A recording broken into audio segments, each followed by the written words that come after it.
శ్రీమాత్రే నమః. జూన్ 26 నుండి ఆషాఢ మాసం. స్త్రీలు ఈ నియమాలు పాటిస్తే పట్టిందల్లా బంగారమే. తెలుగు పంచాంగం ప్రకారం ఆషాఢ మాసం ఈ నెల జూన్ 26వ తేదీ నుంచి ఆషాఢ మాసం ప్రారంభమై వచ్చే నెల జూలై 24వ తేదీకి ముగుస్తుంది. ఆ తర్వాత శ్రావణ మాసం ప్రారంభమవుతుంది. మన హిందూ ధర్మంలో ఈ ఆషాఢ మాసాన్ని కోరికలు తీర్చే మాసంగా పరిగణిస్తారు. ఆషాఢ మాసం అంటేనే పూజలకు, ఉపవాస దీక్షలకు ఎంతో పవిత్రమైనది. ఈ సందర్భంగా ఆషాఢ మాసం విశిష్టత, పాటించాల్సిన నియమాలు ఏంటో ఈ వీడియోలో తెలుసుకుందాం. ముందుగా అందరూ ఈ వీడియోను లైక్ చేసి జై శ్రీకృష్ణ అని చిన్న కామెంట్ చేయండి. ముఖ్యంగా ఆషాఢ మాసంలో వివాహాది శుభకార్యాలు చేయకూడదు. కొత్తగా పెళ్ళైన జంటలు ఆషాఢంలో కాపురం చేయకూడదు. ఈ ఆషాఢం మొత్తం భార్యాభర్తలిద్దరూ బ్రహ్మచర్యం పాటించాలి. కొత్త కోడల్ని ఖచ్చితంగా పుట్టింటికి పంపించాలి. ఎందుకంటే ఈ ఆషాఢ మాసంలో మహిళలు గర్భం దాల్చకూడదు. కాబట్టి ఈ ఆషాఢ మాసంలో కొత్తగా పెళ్ళైన భార్యాభర్తలు దూరంగా ఉండాలి. ఆషాఢ మాసంలో కొత్త కోడలు పుట్టింటికి వెళ్ళపోతే అత్తా కోడలు మధ్య మనస్పర్ధలు వచ్చి గొడవలు జరుగుతాయి. ఈ ఆషాఢ మాసంలో ఎలాంటి శుభకార్యాలను చేయకూడదు. పురాణాల ప్రకారం ఈ ఆషాఢ మాసం నిండు నెల పాటు శ్రీ మహావిష్ణువు విశ్రాంతి తీసుకుంటారు. కాబట్టి ఆషాఢ మాసంలో శుభకార్యాలను నిర్వహించకూడదు. ఈ ఆషాఢ మాసంలో ముఖ్యంగా మునగాకు పప్పు, అలాగే నేరేడు పండును తప్పనిసరిగా తినాలి. దీనికి కారణం ఏమిటంటే వేసవి కాలం వెళ్ళి వర్షాకాలంలోకి అడుగు పెడతాం. ఇలా ఋతువులు మారుతున్న సమయంలో మన శరీరంలో వివిధ మార్పులు వస్తాయి. దీంతో మన శరీరానికి రక్షణ ఇచ్చే ఆహారాన్ని తప్పనిసరిగా ఈ ఆషాఢ మాసంలో తీసుకోవాలి. ముఖ్యంగా మునగాకుతో పప్పు, తెలగపిండి వంటి ఆహారాన్ని తినాలి. ఈ ఆషాఢ మాసంలో మీరు తినే ఆహారం పైన ప్రత్యేక శ్రద్ధ తీసుకోవాలి. ఈ ఆషాఢ మాసంలో మరీ ముఖ్యంగా చద్దన్నం అని అంటాం కదా, అది మాత్రం అస్సలు తినకూడదు. అలాగే ఆషాఢ మాసంలో ఆకుకూరలు, మాంసం, చేపలు, మద్యం, బెండకాయలు, వెల్లుల్లి, ఉల్లిపాయలు ఈ పదార్థాలను మాత్రం ఆహారంలో అస్సలు తీసుకోకూడదు. ఆషాఢ మాసం వస్తే ఆడవారి అరచేతిలో గోరింటాకు మెరిసిపోతూ ఉంటుంది. పెళ్లి కాని అమ్మాయిల దగ్గర నుంచి చేతులకు గోరింటాకు ఎర్రగా పండితే అందాల రాకుమారుడు భర్తగా వస్తాడని విశ్వసిస్తారు. ఇక శాస్త్రీయపరంగా గోరింటాకు గురించి మాట్లాడుకుంటే ఆషాఢంలో వర్షాలతో ప్రారంభమవుతుంది. ఆషాఢాన్ని అనారోగ్య మాసంగా పిలుస్తూ ఉంటారు. ఎండాకాలం నుండి వర్షాకాలంలోకి అడుగు పెడుతున్నప్పుడు మన శరీరంలో వేడి బాగా పెరుగుతుంది. ఇలాంటి సమయంలో మనకి ఎన్నో అనారోగ్య సమస్యలు వస్తాయి. అందుకే ఈ ఆషాఢంలో ఆడవాళ్ళు తమ చేతులకు తప్పనిసరిగా గోరింటాకు పెట్టుకోవాలి. శరీరంలో ఉండే వేడిని గోరింటాకు తీసేస్తుంది. రోగ నిరోధక శక్తిని పెంచుతుంది.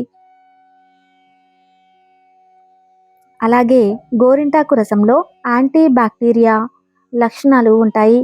స్త్రీలకు ఉండే గర్భాశయ సమస్యలు, చర్మ సంబంధమైన సమస్యలు తొలగిపోయి మంచి ఆరోగ్యం సిద్ధిస్తుందని ఆయుర్వేదం వివరిస్తుంది.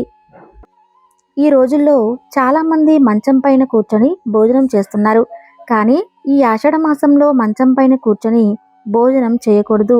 ఈ నెల రోజుల పాటు మంచం మీద కూర్చొని భోజనం చేస్తే మీకు రాబోయే కాలంలో ఆహార ధాన్యాలకు తీవ్ర కొరత ఏర్పడుతుంది. కాబట్టి ఇక నుండి అయినా మంచం పైన కూర్చొని భోజనం చేయకండి. ముఖ్యంగా ఈ ఆషాఢ మాసంలో దేవాలయాలకు వెళ్ళటం, ఇంట్లో పూజ చేసుకోవటం, దేవుని మంత్రాలను చదవటం, అలాగే దేవుడిని ధ్యానించడం, ఇలాంటి పనులు చేయటం వల్ల మీకు ఎంతో పుణ్యం లభిస్తుంది. ఈ ఆషాఢ మాసంలోనే గురి పూర్ణిమ, బోనాల ఉత్సవాలు వంటి ముఖ్యమైన పండుగలను జరుపుకుంటారు. చాతుర్మాసం కూడా ఈ నెలలోనే ప్రారంభమవుతుంది. అలాగే పెళ్ళైన స్త్రీలు ఉదయాన్నే నిద్రలేచిన తరువాత ముందుగా ఇల్లు వాకిలిని శుభ్రం చేసుకోవాలి. లేకపోతే మీ ఇంటికి దురదృష్టం పడుతుంది. దీంతో మీ ఇంట్లో ఎల్లప్పుడూ సమస్యలే ఉంటాయి. ఏ స్త్రీ అయితే ఉదయమే నిద్రలేచి ఇంటి ముందు కల్లాపు చల్లి చక్కగా ముగ్గులు వేస్తుందో ఆ ఇంట్లో ముక్కోటి దేవతలు నివసిస్తారని అనడంలో ఎలాంటి సందేహమూ లేదు. మనలో చాలామంది దీపారాధన చేస్తున్నప్పుడు ఒక కుంది మాత్రమే ఉపయోగిస్తారు. కానీ ఈ ఆషాఢ మాసంలో ఇంట్లో పూజలు చేసేటప్పుడు ఖచ్చితంగా 2 దీపాలు వెలిగించాలి. అప్పుడే మీరు చేసే పూజలకు పుణ్య ఫలితం లభిస్తుంది. ఒకవేళ కనుక మీరు చేసే పూజలు ఒక కుంది మాత్రమే వాడినప్పుడు 3 ఒత్తులతో దీపారాధన చేయండి. ఈ ఆషాఢ మాసంలో ముఖ్యంగా ఎవరైనా ఆపదలో ఉన్నవారికి మట్టి కుండ, గొడుగు, ఉప్పు, జామకాయలు ఈ వస్తువులలో ఏదో ఒకటి దానం చేస్తే మీ కుటుంబానికి ఎంతో పుణ్యం లభిస్తుందని వేద పండితులు చెబుతున్నారు. ఆషాఢ మాసం నీటిని వృధా చేయకూడదు. ఎవరైతే నీటిని వృధా చేస్తారో అలాంటి ఇళ్లల్లో లక్ష్మీదేవి నివసించదు. లక్ష్మీ లేని ఇల్లు కళావిహీనమై అష్ట కష్టాలతో నిండి ఉంటుంది. ఈ ఆషాఢ మాసంలో శ్రీ మహావిష్ణువుని, ఈశ్వరుణ్ణి, హనుమంతుడిని ఎక్కువగా పూజించాలి.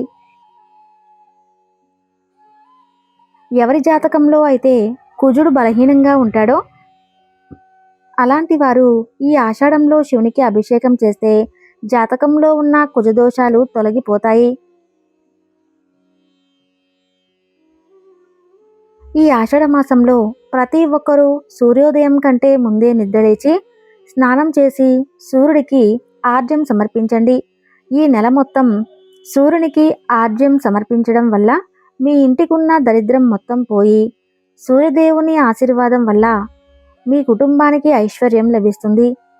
రాళ్ల ఉప్పు అంటే లక్ష్మీదేవికి చాలా ఇష్టం కాబట్టి ఈ ఆషాఢ మాసంలో వచ్చే శుక్రవారం రోజున రాళ్ల ఉప్పును ఒక పేపర్లో కట్టి మీరు పడుకునే మంచం కింద ఉంచండి.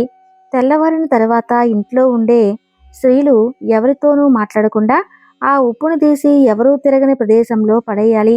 ఇలా చేస్తే మీ ఇంట్లో ఉన్న దుష్టశక్తులన్నీ పోయి లక్ష్మీదేవి మీ ఇంట్లో తిష్ట వేసి కూర్చుంటుంది. ఇక విపరీతమైన అప్పుల బాధలు ఇబ్బంది పడుతున్నవారు అప్పుల బాధలు తీరాలంటే కొబ్బరి నూనెతో దీపారాధన చేయటం మంచిది. పూజ చేసేటప్పుడు కొబ్బరి నూనెతో దీపారాధన చేస్తే ఇంట్లో డబ్బు సమస్యలు ఉండవు. ఈ ఆషాఢంలో ముఖ్యంగా గాయత్రి మంత్రాన్ని జపించాలి. ఈ ఆషాఢ మాసంలో ఎవరైతే గాయత్రి మంత్రం జపిస్తారో అలాంటి వారికి అదృష్టం వరిస్తుంది. తమ జీవితంలో కష్టాలే ఉండవు. అలా మీ జాతకంలో సర్పదోషం ఉంటే ఈ ఆషాఢ మాసంలో ప్రతి సోమవారం శివాలయానికి వెళ్ళి శివుడిని దర్శించుకుని శివలింగానికి ఆవు పాలతో అభిషేకం చేయండి. ఈ విధంగా చేయటం వల్ల కాలసర్పదోషాలు తొలగిపోయి శివుని అనుగ్రహం లభిస్తుంది. ఈ ఆషాఢ మాసంలో ఎక్కువగా యాగాలు నిర్వహించే చోటుకి వెళ్తే ముక్కోటి దేవతల ఆశీర్వాదం వల్ల మీ ఇంటికి అదృష్టం వరిస్తుంది. ఆషాఢ మాసంలో ఆడవారు ప్రత్యేకంగా చేయవలసిన పనులు ఏంటో ఇప్పుడు తెలుసుకుందాం.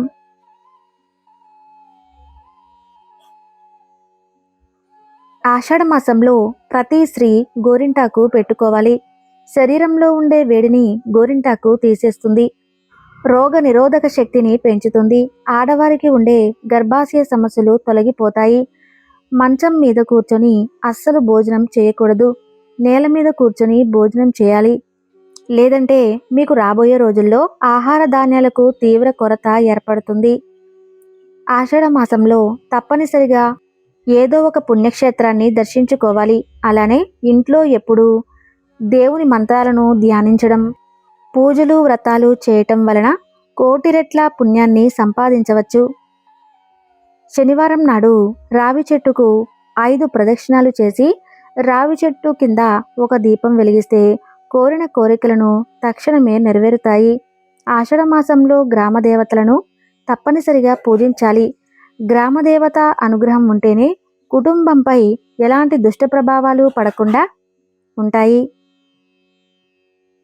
శివుడిని, మహావిష్ణువుని, అలానే ఆంజనేయ స్వామిని ఎక్కువగా పూజించాలి. దోషాలతో బాధపడేవారు ఆషాఢ మాసంలో శివునికి అభిషేకం చేస్తే జాతక దోషాలన్నీ తొలగిపోతాయి. తులసిని ప్రతి శుక్రవారం పూజించాలి. లక్ష్మీదేవిని గులాబీ పూలతో పూజించి స్త్రీ సూక్తాన్ని చదివితే విపరీతమైన ఐశ్వర్యం కలిసి వస్తుంది. మీ ఇల్లంతా డబ్బుతో నిండిపోతుంది. చూశారు కదండి, ఆషాఢ మాసంలో స్త్రీలు చేయకూడని పనులు, చేయవలసిన పనులు. ఈ వీడియో మీకు నచ్చితే తప్పకుండా లైక్ చేసి జై శ్రీకృష్ణ అని చిన్న కామెంట్ చేయండి.